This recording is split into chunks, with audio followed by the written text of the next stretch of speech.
Good morning, traders. It is Friday, the 9th of January, 2026, and we're off to a full rolling week. Hope your profitability was strong. I want to remind all my listeners that tomorrow on the 10th, I'll be putting up my regular weekly performance summary. Now, I haven't done it for a few weeks over the holidays, but now that we're back on track, I'm going to go ahead and put that up, and then I'll do that every week. Also, I'll be making some changes to my trading accounts to improve my rates of return, which are the same kind of things you could do in your account if you want to. You just need to know where to go to get them or have the knowledge to impart them. But in any case, the good news is I'll be starting with that again on Saturday the 10th. So today, I want to go ahead and finish out this week strong when we had our baseline of common sense we talked about on Monday. I thought I would just kind of finish up the week with a little more common sense. And I hope this doesn't sound, what I'm going to share with you today, I hope this doesn't sound too, geez, I don't know, but simplistic. But it really is an important thing for us as traders. So here's our quote to get us started. Facts are facts and will not disappear on account of your likes. And that was said by Jawaharlal Nehru. Some small minded people know Mr. Nehru for the jackets he wore, but people who understand who this man was know that he was one of the greatest figures of 20th century India, serving as prime minister and one of the top leaders, along with Mahatma Gandhi, for the independence from Britain, which the Indians won shortly after World War II. For those of you that don't know who Mahatma Gandhi is, he was an attorney who turned, I guess you'd say, political statesman. Mahatma actually means great soul because of what he did. He was called that. And I do have some quotes from him coming up, so that's why I kind of greased the skids on Mahatma.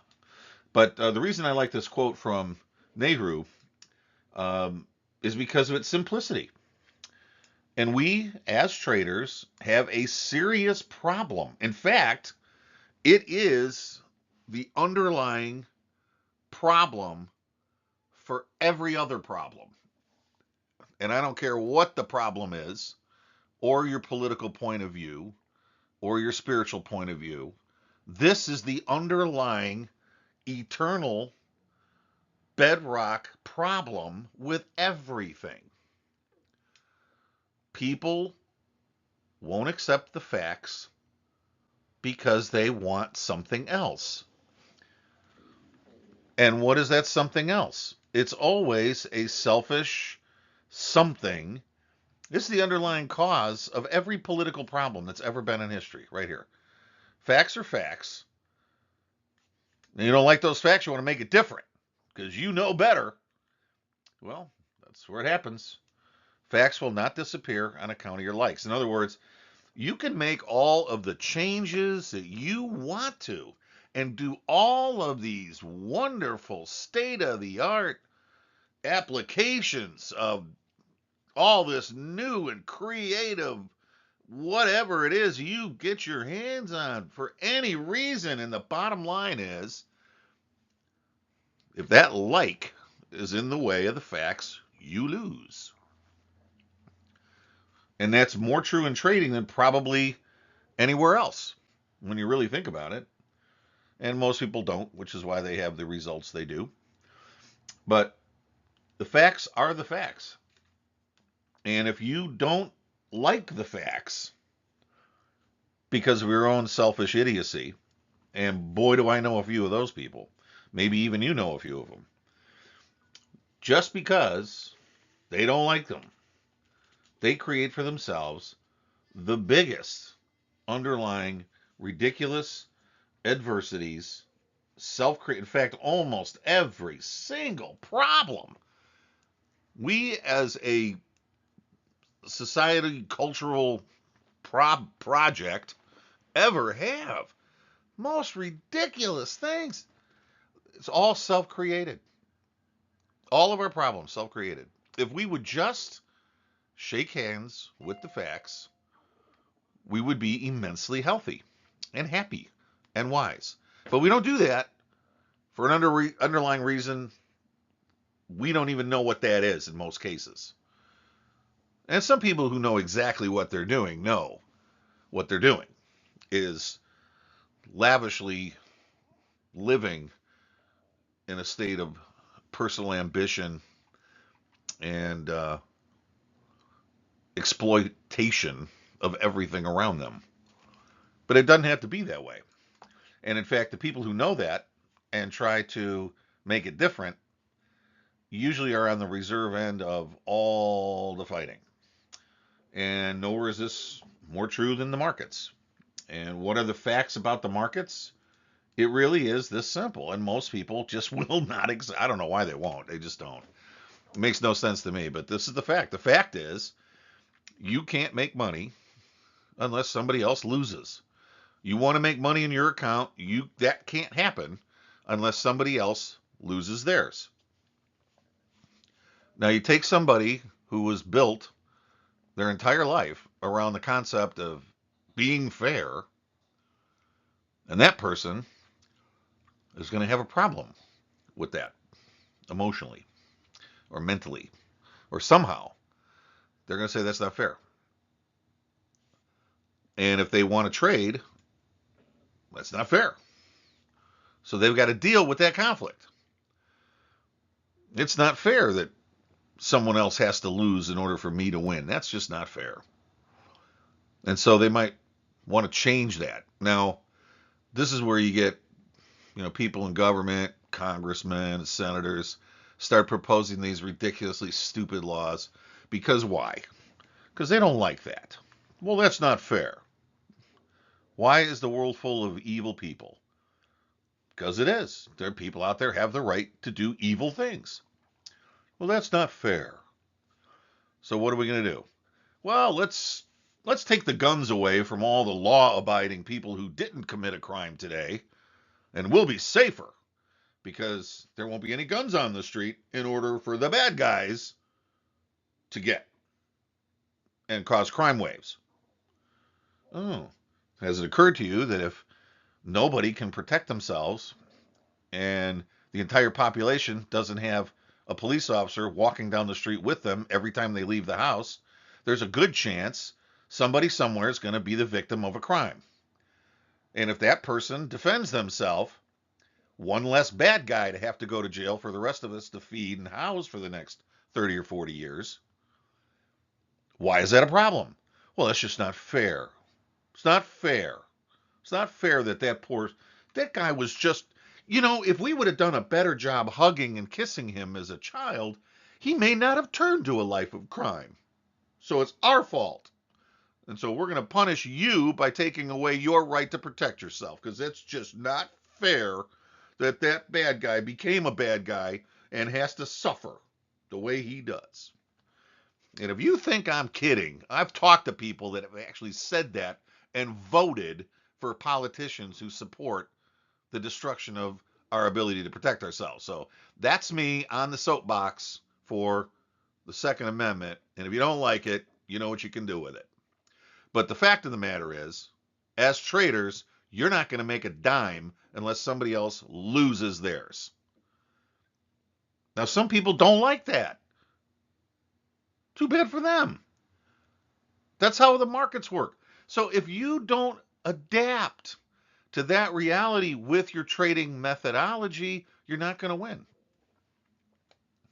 Could it be that part of the reason why you don't have large amounts of money flowing into your trading account regularly is that maybe because there's something about the marketplace that you just have a fundamental dislike for, and you keep trying to alter what you do around that dislike because you don't want to have to deal face to face with some set of facts that just really rub you the wrong way. But they're facts and they're immutable. You just don't like them for reasons of your own. And so you're going to go ahead and try to reinvent the wheel in some manner. And maybe that has a reason why you're not doing so well. Maybe that's the case. Now, I'm hoping that you're not somebody like that. I'm hoping that you, my listeners, are a little sharper and will take time to remember that no matter what they personally would rather like to believe otherwise, they're in an environment that is uniquely factual and has to be exploited from a very specific point of view to match those facts. And if you don't do that, you lose. So I mean, it's hard to change that point. Part of the reason why um, I don't have as many students take the psychology of trading class as I would love to see take it. Part of the reason is very, very simple. And that reason is they just don't want to have to explore that pain that's holding them back. In other words, the trading paradigm, to be able to get into the business of trading so well that you shake hands with the market perfectly every time and you can get paid regularly day after day, week after week. In order for that to happen, you have to create a trading paradigm that is free from, completely um, devoid of any personal point of view. For some people, that conflict itself, they can't handle. I've got to turn myself off in order to pull money out of the markets. I'm not going to be a robot. Well, nobody says you have to be a robot. Nobody said you have to turn your head off. What I said is you have to develop a trading paradigm and let your personal world and life view paradigm go away when you trade. You have to develop that ability.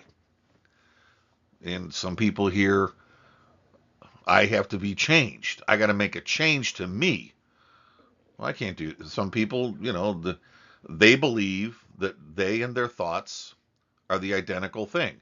They don't know that they, as a person, they can control their thinking. They can create new thoughts and eliminate old thoughts, and they can examine their head for what's going on in there and change it if they don't like it. To them, that process doesn't exist. So naturally, if I change my thinking, I got to change me. No, that's not true. But they think it's true. Again, the fact is the fact, but that conflicts with what you like. And so they don't make those changes when they should. Ergo, their results are lower. So what I'm trying to communicate to you, and I'm running long, and I apologize for that. I know you want to get to work, but what I'm trying to communicate to you is don't be that guy. When you look at the results you have in your account, and then you look back at the market over the past period of time, and you realize that what you got was only 10% of the profit that was really there to be made. Yeah, you pulled money out of the market, but the amount of money you could have made would have been staggeringly larger than that. But you missed it. You had the right idea, but you didn't execute properly. Can you fix that? The answer is yes. Now you start trying to fix it, and it's driving you batty because you can't seem to make the change that needs to be changed. Well, you know what that means? That means you just found the places that don't work yet. You got to stay with it. So I would encourage you to keep thinking like that. Your trading methodology really should be evolving constantly, day in and day out, until you reach that perfect alignment between yourself and the marketplace that you trade, which is you're not there, just the facts are. And the facts are what you exploit to make money, nothing else. So, with that in mind, I'll let you go to work. I know I ran long today. I'm sorry about that. But please keep those cards and letters coming. I appreciate hearing positive feedback on what we're doing. The negative feedback is just important. So if there's something you don't like, feel free to let me know too. And we'll keep improving Traders Daily Discipline so that you continue to make it the best 5 to 8 minutes or a little more of your trading day to get started. Guys, have a fabulous day, and I will see you on Monday. Don't forget, on the 10th, early in the morning, I'll be posting my weekly trading performance and also be updating a couple of things I want to share with you too. All right, guys, have a good one. Thanks.